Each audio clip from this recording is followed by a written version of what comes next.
bienvenidos al espacio de Noticias El Salvador SV, un lugar de conversación y reflexión donde exploramos juntos temas de actualidad del Salvador y el mundo.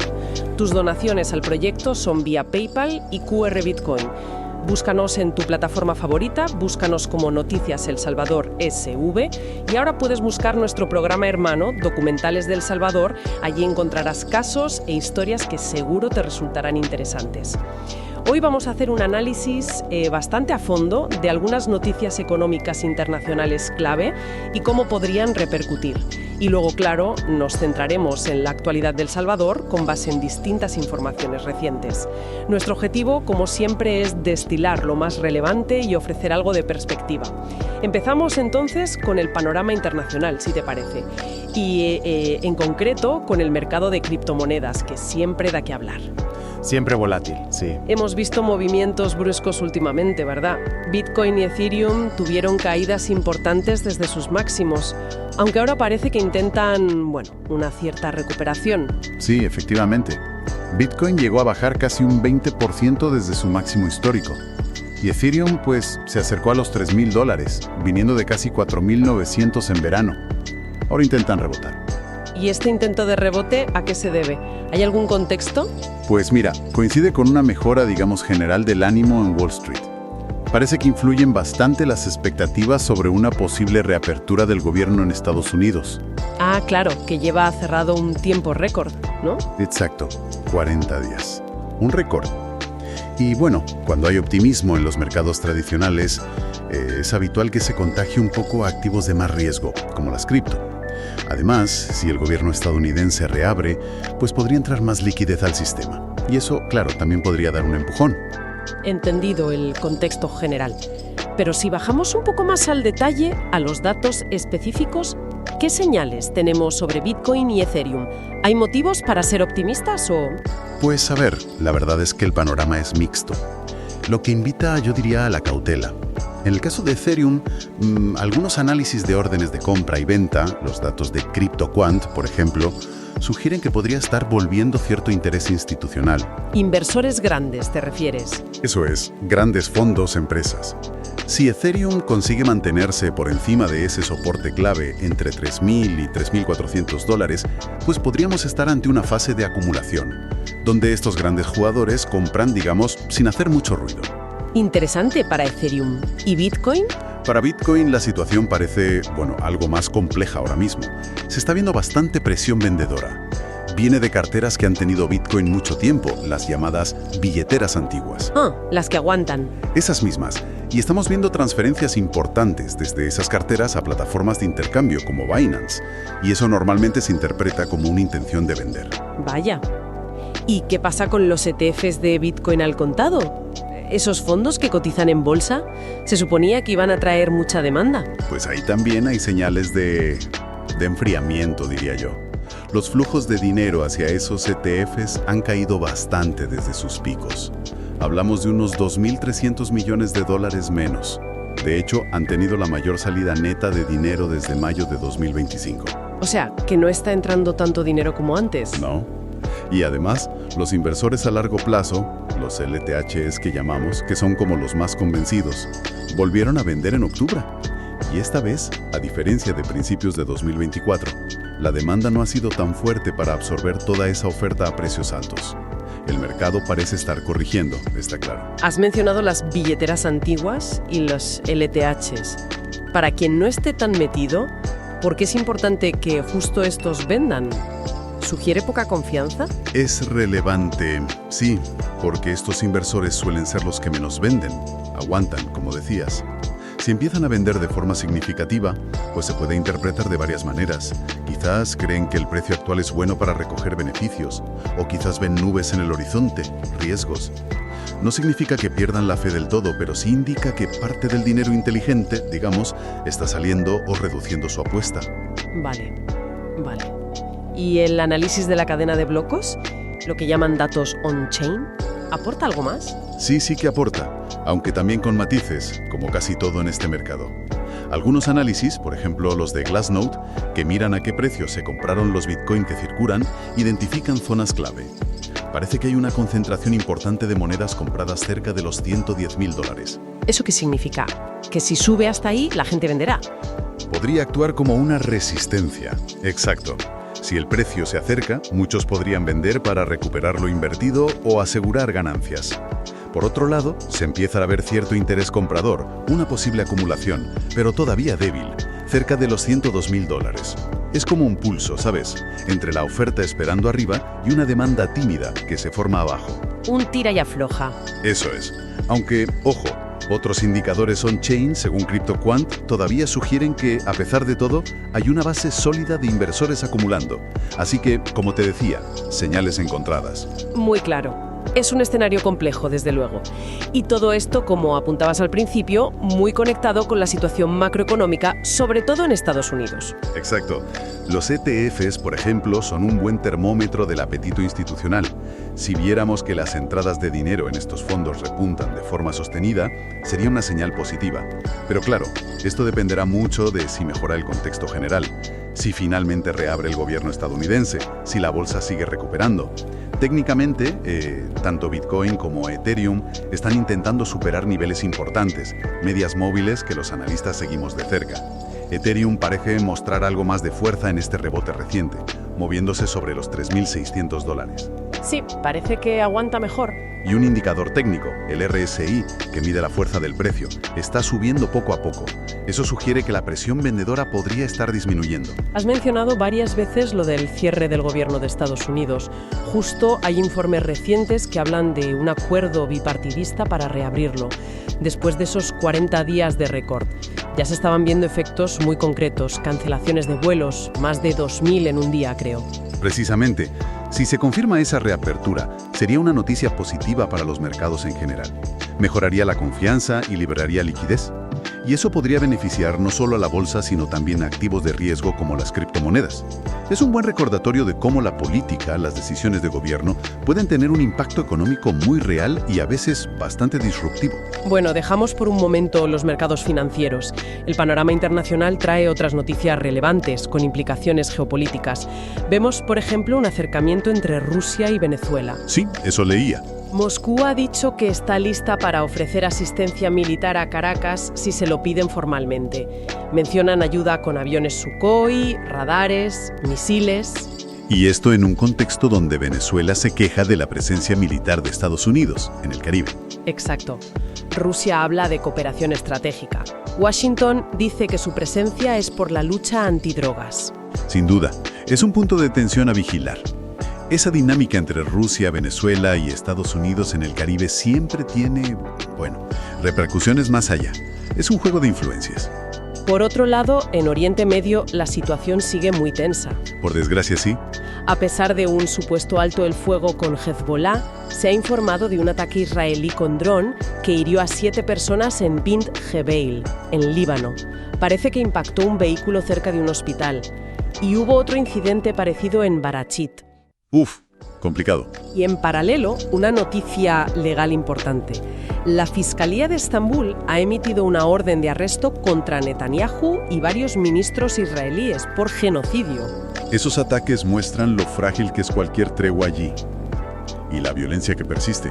La orden de arresto de Turquía, es una medida diplomática muy fuerte, aunque su efecto práctico real está por ver. Refleja la tensión extrema entre los dos países. Y también en Oriente Medio, pero más en lo diplomático, Kazajistán se ha unido a los acuerdos de Abraham. Ah, sí, un anuncio de Trump. Es el primer país que se suma en este segundo mandato. Esto es interesante. Muestra que esa estrategia de reconfigurar alianzas en Oriente Medio, que empezó en el mandato anterior de Trump, sigue en marcha. La expansión de los acuerdos de Abraham, normalizando relaciones entre Israel y países de mayoría musulmana, pues sigue cambiando el mapa geopolítico de la zona. Cambiando de tema, radicalmente. En el mundo de los medios ha habido dimisiones importantes en la cúpula de la BBC. Sí, el director general y la directora de noticias. ¿Por polémicas con algunas coberturas, parece? Sí, refleja las presiones enormes que sufren los grandes medios públicos hoy en día, con todo tan polarizado. Y en el Pacífico Oriental se informa de 2 operaciones letales de Estados Unidos contra supuestas narcolanchas. Operaciones ordenadas por Trump, parece. y confirmadas por el secretario de Guerra, Pete Hegseth. Hablan de 6 muertos en aguas internacionales en el marco de la lucha antidrogas. Sí, indica que la política de mano dura contra el narcotráfico por parte de la administración estadounidense en esa zona estratégica continúa. Bueno, pues después de este repaso internacional, vamos a centrar ahora el análisis en El Salvador. El gran tema sigue siendo inevitablemente el experimento con Bitcoin, ¿no? Sin duda, sigue generando titulares. Vemos que el gobierno continúa impulsándolo mucho. Han tomado medidas para reforzar la seguridad de las reservas de Bitcoin del país. Dicen que las han distribuido en 14 direcciones diferentes para custodiarlas mejor. Una medida de seguridad, sí. Se mantiene la apuesta por la minería con energía geotérmica. Reuters confirmó que se habían minado casi 474 BTC así hasta 2024. Y como novedad, han abierto un punto de información sobre Bitcoin en el aeropuerto internacional.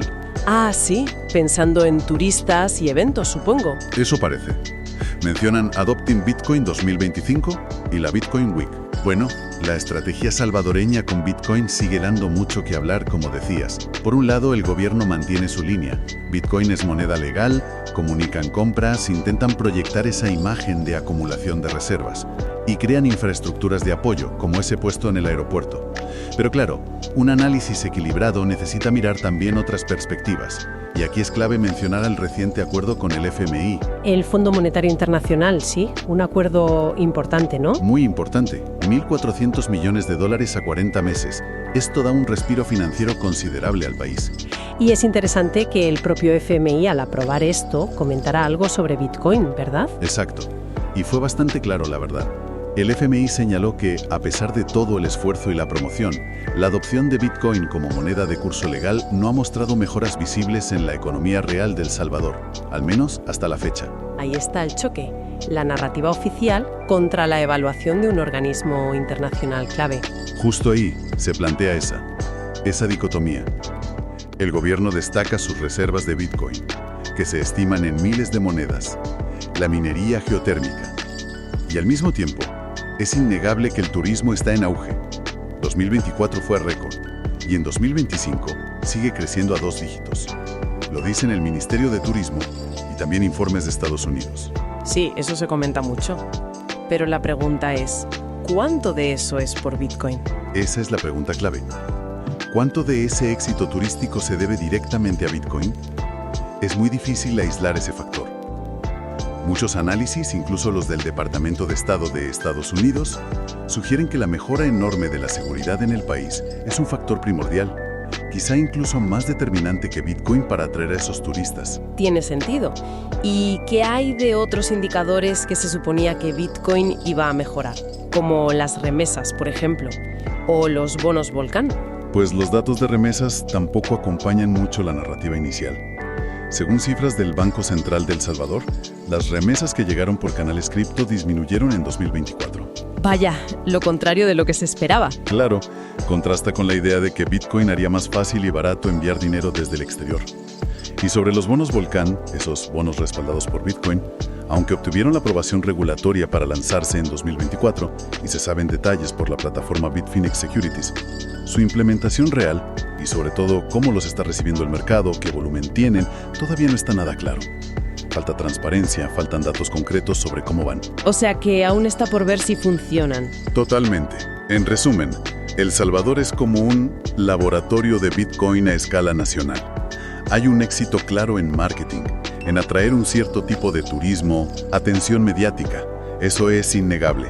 Sin embargo, los beneficios macroeconómicos tangibles que se puedan atribuir solo a Bitcoin son, según organismos como el FMI, difíciles de separar de otros factores, principalmente la mejora de la seguridad. ¿Y qué deberíamos vigilar de cara al futuro para entenderlo mejor? Pues puntos clave serían la transparencia real sobre cómo se gestionan las reservas de Bitcoin, direcciones públicas, valoración real a precios de mercado, también la ejecución efectiva y el volumen real de los bonos volcán.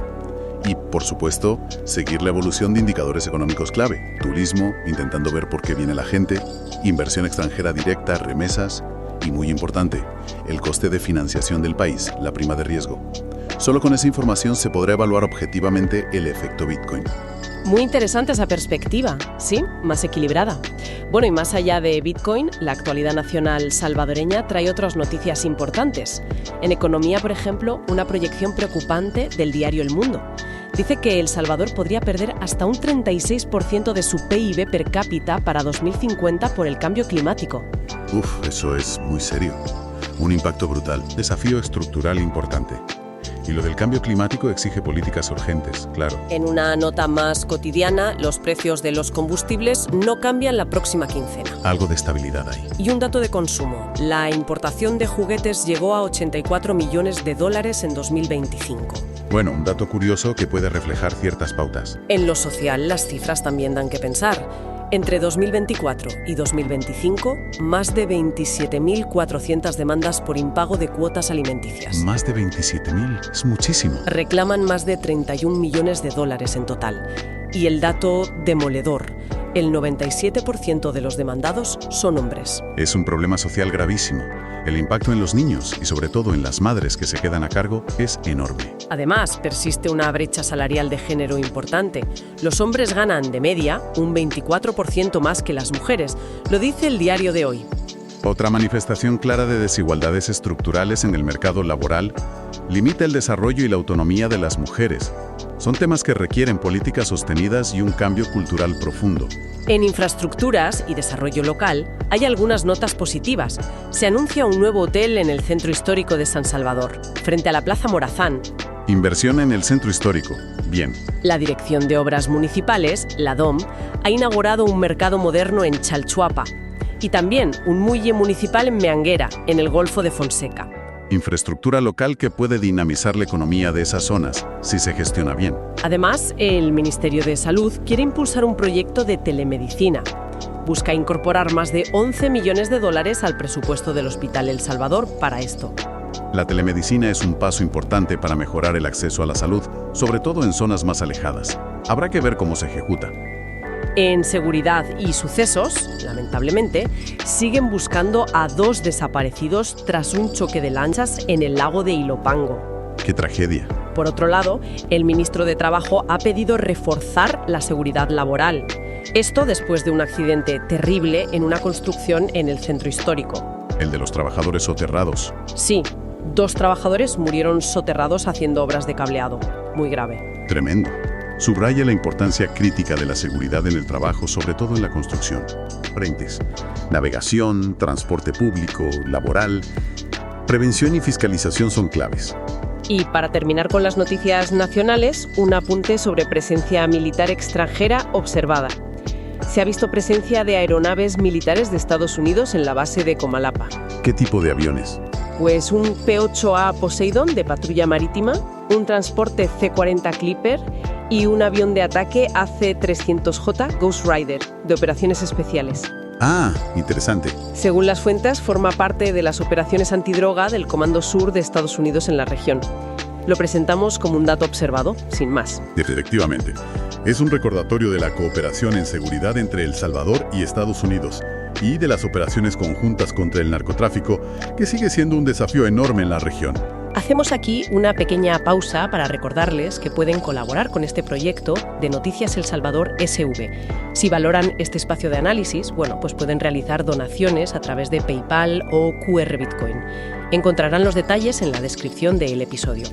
Y les recomendamos de nuevo buscar nuestro programa hermano Documentales del Salvador, para descubrir historias locales realmente fascinantes. Muy bien, pues si tuviéramos que resumir todo lo que hemos comentado hoy en, 3 conclusiones clave, en un minuto más o menos, yo diría. Primero, los mercados globales y en particular las criptomonedas muestran signos de una recuperación, pero es tentativa. Influyen factores como la posible reapertura del gobierno en Estados Unidos, pero ojo, los indicadores clave como los flujos en los ETFs de Bitcoin o los datos on-chain dan señales mixtas. Así que, cautela. Cautela, sí. Segundo, la apuesta del Salvador por Bitcoin sigue muy activa, con promoción del gobierno e infraestructura nueva, como el puesto en el aeropuerto. Sin embargo, organismos como el FMI señalan que el impacto directo en la economía real ha sido limitado hasta ahora. Y el auge del turismo, aunque es muy positivo, parece más ligado a la mejora de la seguridad que solo a Bitcoin. El factor seguridad es clave. Y tercero, a nivel internacional persisten tensiones geopolíticas importantes. Rusia, Venezuela, Oriente Medio, hay focos activos. Y en El Salvador, pues el país enfrenta desafíos económicos estructurales serios, como el impacto del cambio climático o la dependencia de la deuda. Además de problemas sociales que siguen ahí, como el impago de cuotas alimenticias o la brecha salarial, requieren atención constante. Muchas gracias por acompañarnos en este análisis a fondo. Esperamos que esta exploración de las distintas noticias les haya resultado útil e interesante, para que puedan formarse una visión más completa de la actualidad. Les recordamos una vez más que sus donaciones al proyecto son vía PayPal y QR Bitcoin. Agradecemos enormemente cualquier contribución económica que puedan hacer para apoyar nuestro trabajo independiente y les animamos a compartir este contenido si les ha parecido valioso. Antes de despedirnos, dejamos una reflexión final. Conecta un poco varios puntos que hemos tocado hoy. Mientras El Salvador proyecta esa imagen internacional de innovación, muy ligada a Bitcoin, ¿cómo se equilibra esa apuesta tecnológica con la necesidad urgente de abordar los desafíos económicos estructurales y las brechas sociales internas tan profundas que hemos comentado? Es una tensión interesante, ¿no?, sobre la que seguir reflexionando. Hasta la próxima.